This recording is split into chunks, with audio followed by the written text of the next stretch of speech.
محمد وآل محمد وعجل فرجهم۔ بس اس کے دو حصے ہیں، ایک تو یہ کہ میں صلہ رحم کروں یا نہیں کروں، میں نے عرض کیا واجب ہے، صلہ رحم نہیں کرے گا زندگی کے اوپر برے اثرات پڑیں گے، اور اگر صلہ رحم کے اندر تجاوز کر جائے، عصبیت کرے، وہ بھی بہت برا ہے۔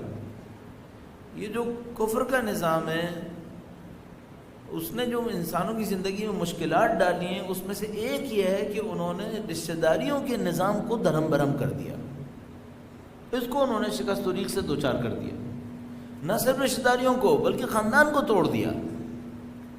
اگر آپ معاشرے کو دیکھیں تو معاشرے کے اندر بہت ساری چیزیں اکائیاں بن سکتی ہیں، یونٹس بن سکتے ہیں، جیسے آپ دیوار کے اندر بلاک لگاتے ہیں یا اینٹ لگاتے ہیں تو کہتے ہیں کہ بھائی اس دیوار کا یونٹ کیا ہے، تو وہ یا بلاک ہے یا وہ اینٹ ہے جس کے اوپر یہ دیوار کھڑی ہوئی ہے۔ یہ جو معاشرہ ہے یہ کس اکائی پہ کھڑا ہوتا ہے، اس کا یونٹ کیا ہے؟ دین اسلام کی تعلیمات سے صاف نظر آتا ہے کہ معاشرے کی اکائی خاندان ہے۔ خاندان کا یونٹ کون ہے؟ ماں باپ، اس کے اوپر ساری بنیاد کھڑی ہے۔ بس جو دین اسلام کی تعلیمات ہیں اس کے اندر ماں ہے، باپ ہے، ان دونوں کا جو احترام ہے، ان دونوں کے جو حقوق ہیں وہ میرے اور آپ کے سامنے ہیں کہ خداوند متعال اپنے بعد والدین کا تذکرہ کرتا ہے، کسی اور کی اہمیت اتنی نہیں دیتا جتنی والدین کی دیتا۔ تو یہ خاندان کی ایک اکائی بنتی ہے کہ بھئی ماں باپ ہیں، ان ماں باپ کے ذریعے خاندان بنتا ہے، پھر یہ جو خاندان ہوتا ہے یہ معاشرے کی اکائی بنتی ہے۔ اچھا، اس اکائی کا مطلب کیا ہے؟ یونٹ کا مطلب کیا ہے؟ اس کا مطلب ہے جو کچھ معاشرے میں آپ نے محفوظ رکھنا ہے وہ اس یونٹ سے حاصل ہوگا تو بچے گا، ورنہ نہیں بچے گا۔ اگر آپ نے معاشرے میں کوئی اچھائی پھیلانی ہے تو وہ اس یونٹ سے پھیلے گی، اور اگر یہاں سے نہیں پھیلی پھر نہیں پھیلے گی۔ مثال آپ کی خدمت میں عرض کرتا ہوں، درود بھیجے گا محمد وآل محمد، اللہم صلی علی محمد وآل محمد وعجل فرجہ۔ فرض فرمائیے میں اور آپ یہ سوچتے ہیں کہ ہم اپنے معاشرے کے اندر سچائی کو پھیلائیں، معاشرے کو سچا بنانا چاہتے ہیں۔ اچھا، اب ہمارے پاس، میں نے عرض کیا، دین اسلام کی تعلیمات میں یونٹ فیملی ہے، اور فیملی میں جو بیس ہے وہ والدین ہے۔ اس کا مطلب کیا ہے؟ اس کا مطلب یہ ہے کہ اگر اگلی نسل کے والدین کو سچا کرنے میں کامیاب ہو گئے تو اس سے اگلی نسل کے بچے ابتدا سے سچے ہوں گے۔ یونٹ کا یہ مطلب ہے، اگر آپ نے کام کرنا ہے کام یہاں سے ہوگا ورنہ نہیں ہوگا۔ مثال کے طور پر اگر کوئی اس فیملی کو نہ لے تو کیا کرے گا؟ پھر ایک اور راستہ نکالے گا، وہ پورا انحصار کرے گا معاشرے کے انسٹیٹیوٹس پر، مثلا کن انسٹیٹیوٹس پر؟ مثلا اسکولز پر۔ تو وہ فیملی کو نظر انداز کرے گا، اسکول کو اہمیت دے گا، فیملی کو نظر انداز کرے گا، میڈیا کو اہمیت دے گا، ایکٹیویٹیز کو اہمیت دے گا، اگر کوئی فیملی کو نظر انداز کرے۔ اچھا، اگر کوئی اس طرح کی حرکت کرے تو سمجھ لیں کہ اس نے معاشرے کے اندر ایک تعارض ایجاد کر دیا ہے، ایک کانٹرڈکشن ایجاد کر دیا۔ والدین جہاں سے سب کچھ حاصل ہونا چاہیے تھا اس نے اس کو نظر انداز کیا ہے اور اس کی جگہ کچھ اور چیزوں کو لے کر بیٹھ گیا۔ اب میں آپ کی خدمت میں مثال ایک اور کر دوں، عملی مثال۔ یہ جو آپ نے یقیناً نام سنا ہوگا، کرنل قذافی تھا لیبیا کے اندر، اس نے ایک عجیب نظام بنایا تھا۔ اس کے نظام میں ایسا تھا کہ جو بچے اسکول جانے کی ایج میں پہنچتے تھے تو اسکول میں جا کر ناشتہ کھایا کرتے تھے، اسکول میں جا کر کھانا کھایا کرتے تھے، اور رات کا کھانا جو والدین کے پاس کھاتے تھے اس کے لیے حکومت والدین کو پیسے دیتی تھی۔ یعنی تصور کیا تھا؟ تصور یہ تھا کہ بچے ہمارے رات کو آپ کے پاس رکیں گے، تصور اس طرح سے دینے کی کوشش کی۔ اچھا، اس کے نتیجے میں یہ تھا کہ جب اگر بچے سے والدین کچھ کہتے تھے کہ بھائی اس طرح سے کرو، اس طرح سے نہ کرو، تو ان کا جو ایک عمومی جواب تھا وہاں پر وہ یہ کہ بھائی آپ نے ہمیں نہیں پالا ہے، ہمیں حکومت نے پالا ہے۔ جس کسی نے یہ نظام بنایا، کسی بھی نیت سے بنایا، اس نے ایک چیز تباہ کر دی، خاندان، اس نے خاندان تباہ کر دیا۔ اچھا، میں یہ نہیں کہہ رہا کہ والدین کو بچوں کو پالنے کے لیے کوئی سپورٹ نہیں ملنی چاہیے، نہیں ملنی چاہیے، ان کا حق ہے، اگر وہ اس حد میں ہے کہ ان کو سپورٹ کی ضرورت ہے تو سپورٹ ملنی چاہیے، لیکن کیا بچوں کے ذہن سے والدین کا نام نکال دینا چاہیے؟ ان کا رشتہ ختم ہو جائے؟ یہ جو بھی کرے گا مصیبت لائے گا، وہ اپنے آپ کو تباہ کر لے گا۔ یہ جو والدین کا کردار ہے، یہ پیچھے نسل سے سیکھ کر اگلی نسل کو منتقل کرنے کا کردار ہے۔ ہم لوگ کیریکٹرز کو صحیح ڈیفائن نہیں کر رہے۔ ہم لوگوں کے نزدیک ماں باپ کا کردار بچے پالنے والے کا کردار ہے۔ بچے کو پالنا، زیادہ سے زیادہ ہمارے نزدیک یہ کردار ہے کہ ماں باپ وہ ہیں جو بچے کو پالتے، اس کو تعلیم و تربیت دیتے تاکہ وہ اگلی نسل کے لیے تیار ہو۔ اس حتیٰ یہ جو دوسری قسم ہے یہ اچھی ہے، اس کو اچھا جو کوئی بھی کہہ رہا ہے اچھا کہہ رہا ہے، لیکن ایک مشکل ہے، پیچھے سے رابطے کو نہیں سمجھ رہا ہے۔ یہ پیچھے کا بھی ایک رابطہ ہے۔ مثلا میں آپ سے پوچھوں گا، کیا میرے یا میرے والدین نے اللہ کے رسول کو دیکھا تھا؟ کسی تسلسل کا حصہ تھے، پیچھے سے کوئی فکر لے کر آئے تھے، اس فکر کے اوپر محنت ہوئی ہے، اس کے بعد میں اور آپ یہاں تک پہنچے ہیں۔ ہمیشہ خاندانوں میں ایک تسلسل ہے، اس تسلسل کی اپنی ایک قیمت ہے، ہم اس کو نظر انداز نہیں کر سکتے۔ تو جو کوئی بھی خاندان کے اندر ہے، خاندان کی اکائی کو سمجھنے والا ہے، وہ اس بات کو سمجھ جائے کہ اس کے بغیر نظام کو لے کے چلنا ناممکن ہو جائے گا، اور یہی وہ جگہ ہے جو تربیت کی جگہ ہے۔ اگر ہمیں اگلی نسل کو صحیح کرنا ہے، اگلی نسل کو لے کے چلنا ہے، اسکول کی بہت امپورٹنس ہے، میڈیا کی بہت امپورٹنس ہے، لیکن جو سب سے اہم جگہ ہے وہ خود خاندان، خود ماں باپ اور ان ماں باپ کے اطراف۔ اب اس میں کچھ چیلنجز ہیں، ظاہر کام بہت حساس ہے، اور جتنا کام حساس ہے اس کے چیلنجز بھی بہت حساس ہیں۔ خاندان کے اندر جو تربیت کے چیلنج ہیں، وہ چیلنج میں آپ کی خدمت میں عرض کرنے کی کوشش کرتا ہوں، اور اپنے موضوع کو ایک اور مرحلہ آگے لے کے چلیں گے۔ درود بھیجے گا محمد و آل محمد پر۔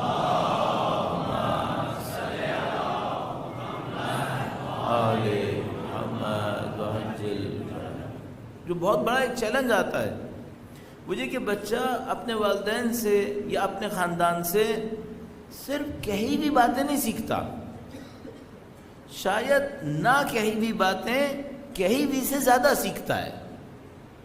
ہم کچھ چیزیں کہتے ہیں، خدا ایک ہے، نبی اکرم کا نام، خاندان عصمت کا نام، ان کی اسامی گرامی، کچھ چیزیں ہم کہتے ہیں، کچھ چیزیں کہتے نہیں ہیں، سکھاتے بھی نہیں ہیں، بچہ خود سیکھتا ہے۔ کون سی چیز زیادہ اثر ڈالتی ہے، جس کو ہم سکھاتے ہیں یا جس کو بچہ سیکھتا ہے؟ جس کو بچہ سیکھتا ہے۔ ہم جو سکھاتے ہیں تو اس کو ایک اصول ضابطے کے اندر لا کر مثلا اس سے کہتے ہیں اب ہم نے تم کو یہ سکھانا ہے، اب تم یہ سیکھو، تو وہ سیکھنے کی کوشش کر رہا ہے، جس کو ہم ڈائریکٹ ٹیچنگ کہتے ہیں۔ ڈائریکٹ ٹیچنگ بچہ سیکھ تو لیتا ہے، اس کا دلوں میں اترنا اگلا مرحلہ ہے۔ دلوں میں اس کے کون سی بات اترتی ہے؟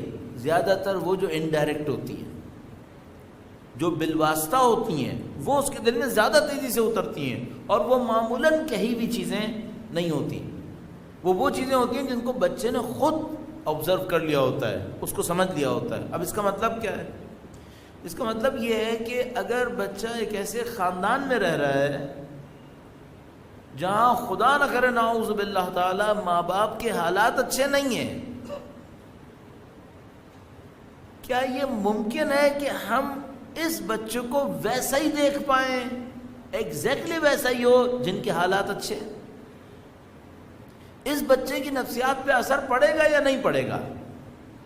دنیا کا ہر دین، مذہب، قاعدہ، اصول سوائے چند نفسیات کے اندر موجود مفکرین کے اس بات کے قائل ہیں کہ قطعاً اثر پڑے گا، قطعاً اثر پڑے گا۔ اب میں نے عرض کرنا چاہ رہا کہ اس میں اسٹڈیز کیا ہیں، میں نے کچھ سیکولر اسٹڈیز کے حوالے کچھ جگہوں پر آپ کی خدمت میں عرض کی ہیں، لیکن اس کے اوپر تفصیلی سرویز ہوتے ہیں، ڈسکشنز ہوتی ہیں، اس کے اوپر آبزرویشنز کی جاتی ہیں کہ جن بچوں کا کرمنل ریکارڈ ہوتا ہے، بچوں کا کرمنل ریکارڈ کا مطلب یہ ہے کہ 18 سال پہنچنے سے پہلے جیل پہنچ چکا ہے، 18 سال کی عمر میں آنے سے پہلے جیل پہنچ چکا ہے۔ یہ سوسائٹی میں بہت بڑا ایک پیس ہوتا ہے، ٹاپک ہوتا ہے، جس کے اوپر ڈسکشن کیا جاتا ہے کہ بھائی یہ جو بچہ ہے یہ 18 سال سے پہلے جیل کیسے پہنچ گیا؟ اس کو اسکول میں ہونا چاہیے تھا، اس کو کالج میں ہونا چاہیے تھا، اس کو اپنے بچوں کے ساتھ کھیلتا ہوا ہونا چاہیے تھا، یہ جیل میں کیسے آیا؟ تو بھئی یہاں پر آپ کا جوڈیشری کا سسٹم ہے وہ غلط ہے، عدالتی نظام آپ کا خراب ہے جو بچے کو 18 سال کی عمر سے پہلے جیل میں لا کے کھڑا کر گیا ہے، یا یہ کہ اس بچے کے ساتھ کوئی مصیبت ہے۔ اب اس کے اوپر اسٹڈیز ہوتی ہیں تو اس کے اکثریت قاطع بچے ان فیملیز کے ہیں جن کے ماں باپ کے اندر کوئی مشکل پیش آئی ہوئی ہے، اکثریت قاطع، یعنی سمجھ لیجیے 70%، 65% سے اوپر بچے وہ ہیں جن کے والدین کے اندر مشکلات ہیں، ان کے رشتوں کے اندر، ان کے تعلقات کے اندر مشکل پیش آئی ہوئی ہے۔ یہ میں نے ایک طرف سے کہا آپ کی خدمت میں، اور جو ہم نے کچھ عرصہ تقریباً 10 سال ٹیچنگ کی مختلف اسکول، کالجز اور یونیورسٹیز میں، تو ہم نے بچوں کے ساتھ اس بات کو سمجھنے کی کوشش کی کہ کتنے فیصد بچے ایسے ہیں جن کے والدین کے ساتھ پرابلم ہے، یعنی ان کے گھروں کے اندر میاں بیوی کے درمیان چپقلش ہے۔ جو میں آپ کی خدمت میں عرض کر رہا ہوں، یہ ان آفیشیل تھی ایک اسٹڈی، اس کو 8 سال ہو چکے ہیں، تو اللہ کرے کہ اس وقت صورتحال بہتر ہو۔ میں کم سے کم اپنے اس تجربے سے سمجھ پا رہا ہوں کہ کم سے کم 60% گھرانے قطعاً ایسے ہیں جہاں پہ لڑائی ہے، جہاں پہ ٹھیک ٹھاک مشکل ہے۔ 60% میں کم کر کے آپ کی خدمت میں عرض کر رہا ہوں، ورنہ جو ہماری آبزرویشن تھی وہ اس سے کہیں زیادہ خراب تھی۔ اس کا مطلب کیا ہے؟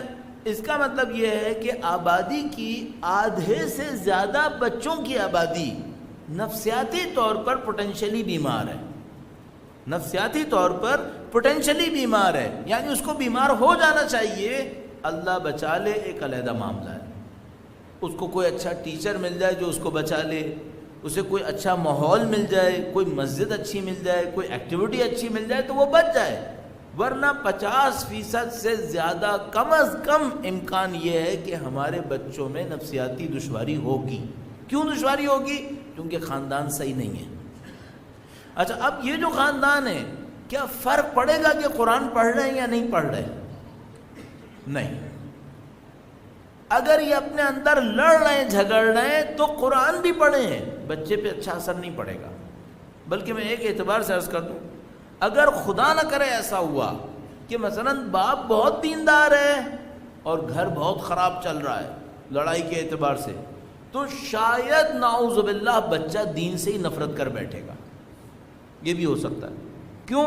اس کی وجہ یہ ہے کہ اگر بچہ اپنے والدین میں سے کسی ایک سے اس بچپنے میں خدا نہ کرے اچھے جذبات نہ لے سکا، تو پھر وہ اس کی ہر چیز سے چڑھتا ہے۔ وہ خدا نہ کرے اگر اپنے باپ سے یا اپنی ماں سے کوئی اچھا جذبہ نہ لے سکا تو ماں باپ کی تقریباً ہر چیز سے چڑھنے لگتا ہے۔ کیوں؟ اس کی وجہ یہ ہے کہ بہت کم عمر میں بیچارے کے کچے ذہن کے اوپر بمباری ہو گئی ہے۔ اب اس کا کچا ذہن سہ نہیں پاتا اس بات کو کہ ٹھیک ہے بندہ دیندار بھی ہے، نماز بھی پڑھتا ہے، نماز کی غلطی نہیں ہے، غلطی اس کی ہے، وہ یہ سولوشن نہیں لے پاتا، وہ یہ تجزیہ نہیں کر پاتا۔ تو وہ جب برا لیتا ہے تو پورے کا پورا برا لے لیتا ہے، اور اس کے بعد خدا نہ کرے نعوذ باللہ کتنے ہی بچے ایسے ہوں گے جو دین سے اس وجہ سے تھک گئے ہوں گے کہ ان کے لڑنے والے ماں باپ دیندار تھے۔ اب آپ اس کے تصور کو لے لیجئے کہ معاشرے کے اوپر کس مصیبت سے یہ بچے گزر رہے ہوں گے۔ اور میں آپ کی خدمت میں اطمینان سے کہوں گا کہ ان بچوں کی زندگی عذاب سے کم نہیں ہوتی، عذاب سے کم نہیں ہوتی جو اس مشکل سے گزر رہے ہوتے۔ آپ کو اور مجھے اگر اپنی نسلوں پہ رحم کرنا ہے تو پہلا کام جس کے اوپر بے انتہا محنت کرنی پڑے گی وہ یہ کہ خاندان کیسے صحیح ہوگا۔ یہ یونٹ ہے، اگر یہ تباہ ہو گیا بھول جائے کوئی عمارت کھڑی ہونی ہے، پھر کوئی عمارت نہیں کھڑی ہوتی ہے۔ اور یہ جو ویسٹ کے اندر مصیبت آئی ہوئی ہے اس وقت، انسان ایک عجیب و غریب صورتحال کو دیکھ رہا ہے۔ وہاں پر آپ تصور کریں، وہاں پر جو آبادی کی تناسب سے قتل کا ریشو ہے، پستول سے قتل کا ریشو، وہ ہم سے کہیں زیادہ ہے۔ ہم سمجھ رہے ہیں کہ مثلا ہم کراچی نامن شہر کے اندر رہ رہے ہیں، اور جو دوسرے پاکستان میں ہمیں ملتے ہیں تو وہ جیسے ہم ان کو بتاتے ہیں کراچی میں، تو وہ ایک ٹھنڈی آہ بھر کے کہتے ہیں اچھا، مثلا جیسے پتہ نہیں ہم کہاں سے میدان جنگ سے ہو کر آ رہے ہیں۔ ان کے بعض شہروں میں بندوق سے پستول سے قتل ہونے کا ریشو کراچی سے زیادہ برا ہے. کیوں ایسا ہے؟ کیا وہ پڑھے لکھے نہیں ہیں؟ کیا ان کے اسکولز کالجز یونیورسٹیز میں تعلیم نہیں ہے؟ یا ان کے یہاں مثلا لا اینڈ آرڈر نہیں ہے؟ یا ان کے یہاں عدالتی نظام نہیں ہے؟ سب کچھ ہے، لیکن مشکل کہیں اور سے آ رہی ہے. ان کے بچے صحیح ماحول میں نہیں ہیں، اور اس کے اوپر آپ میڈیا کی بمباری لے لیں، اس کے اوپر گیمز کی بمباری لے لیں اور مختلف قسم کے آئیڈیاز کی. تو یہاں پہ ہے جو کہ ہم پہنچ جاتے ہیں کہ اچھا اتنے بڑے کام کو کرنے کے لیے کہاں پہ محنت کرنی ہے؟ یہ کہ میاں بیوی کے تعلقات صحیح کیسے ہوں گے، تربیت کا اہم ترین عنصر. اچھا اب بس چند منٹس آپ کے اور لوں گا. میاں بیوی کے تعلقات کے اوپر ظاہر ہے پھر اشرے چاہیے کہ یہ آدم و حوا کی اولاد کا معاملہ یہ اتنی آسانی سے نبٹنے والا نہیں ہے. اس کو نپٹانے کے لیے ایک دو بس باتیں آپ کی خدمت میں عرض کروں گا تاکہ ان بچوں پہ کوئی رحم کھائے جن کے سامنے یہ سارے مسائل ہو رہے ہوتے ہیں. وہ بیچارے کن مصیبتوں میں پڑ رہے ہوتے ہیں. درود بھیجے گا محمد و آل محمد پر. صلی اللہ محمد.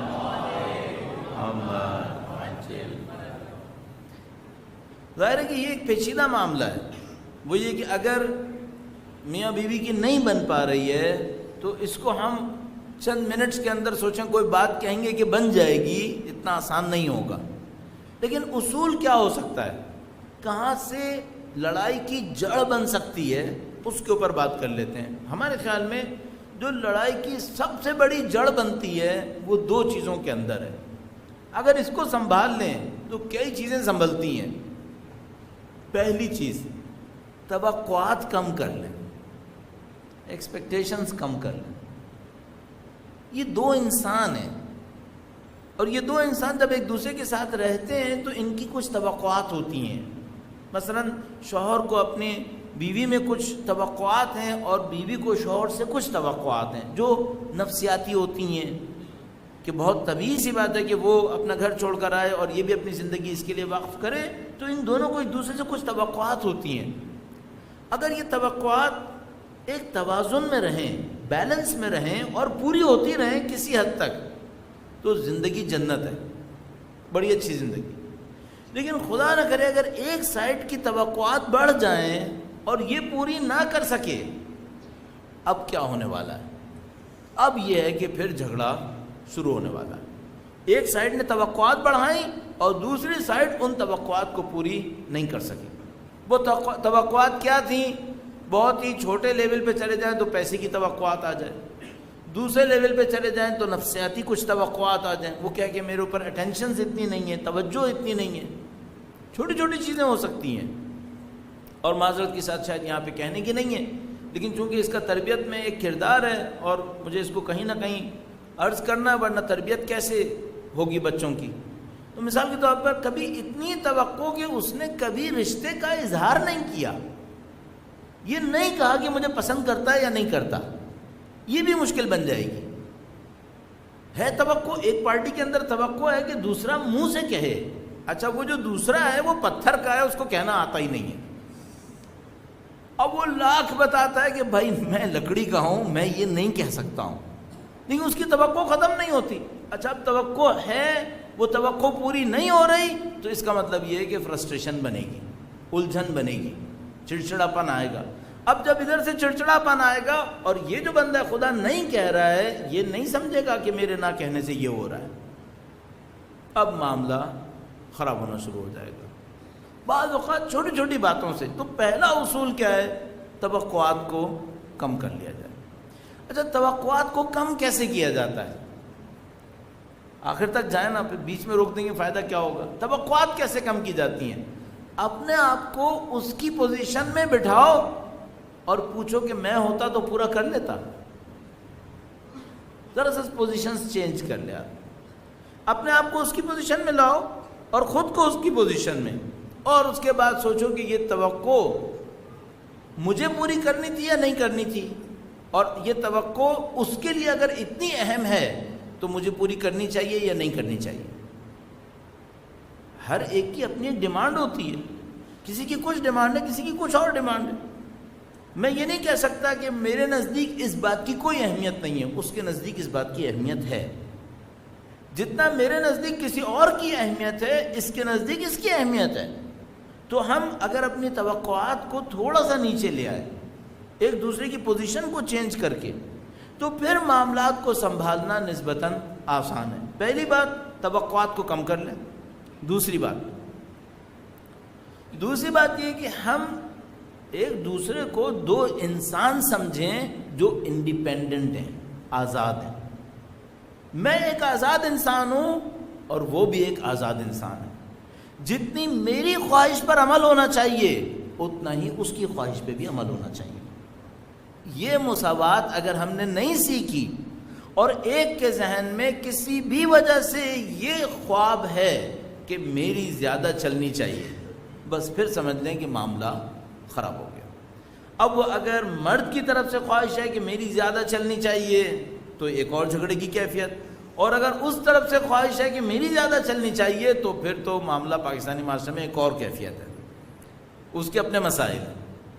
جو مجھے دو باتیں سمجھ میں آتی ہیں، پہلے تو یہ کہ تحمل ایجاد کیا جائے، ٹالرنس، ایک دوسرے کی جگہ کو سمجھتے ہوئے اور توقعات کو کم کیا جائے.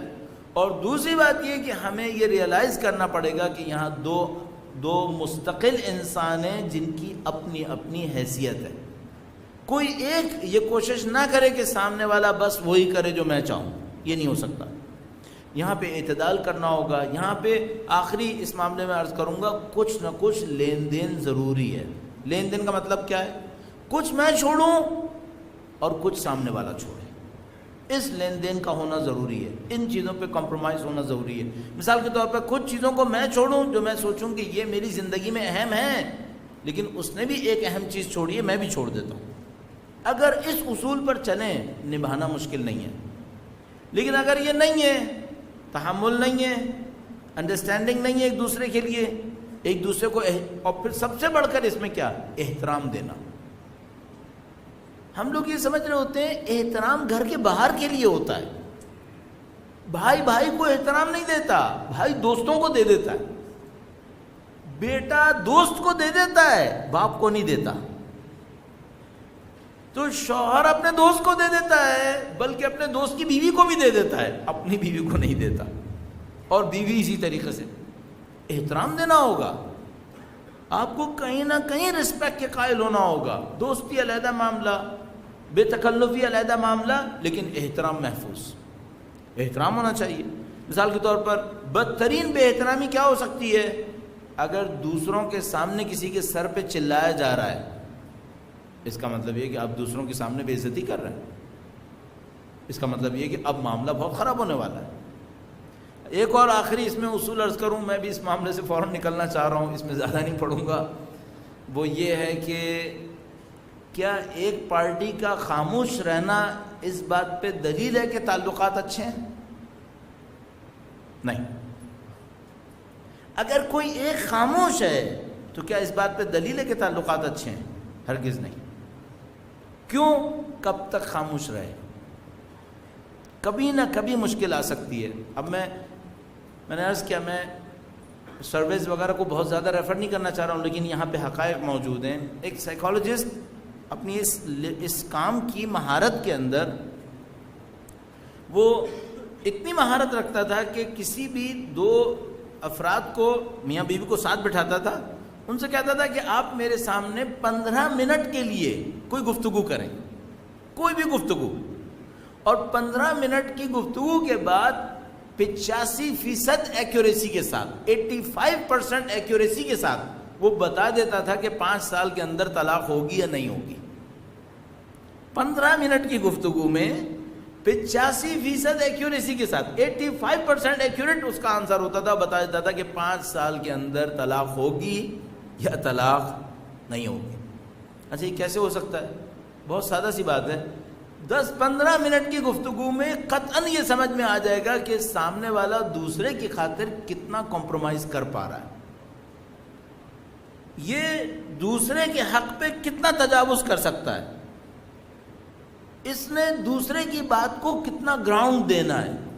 اور بہت ایک اہم معاملہ جو بہت بڑی مصیبت کا سبب بنتا ہے، ایک پارٹی کے ذہن میں منفیات کتنی ہیں، نیگیٹو فیلنگ ہے یا پازیٹو فیلنگ ہے. جس کو ہم لوگ کہتے ہیں حسن زن یا سوء زن. تباہی کا جو بہت بڑا ایک ذخیرہ ہے وہ سوء زن سے نکلے گا, اور گھر کو بچانے کا بہت بڑا ایک ذخیرہ نکلے گا حسن زن سے. اچھا سوچنا. اگر آپ دو پارٹیز ہیں جو ایک دوسرے کے لیے اچھا سوچ سکتے ہیں, اس کا مطلب ہے کہ معاملہ چلے گا. اب میں آپ کی خدمت میں تجربے سے ایک بات عرض کرتا چلوں.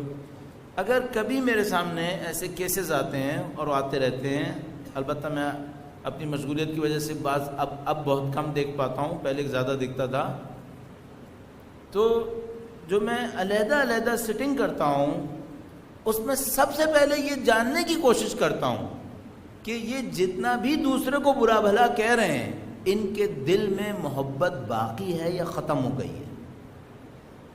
اگر احترام اور محبت کا کچھ حصہ باقی ہے, اس کا مطلب ہے کہانی چلے گی.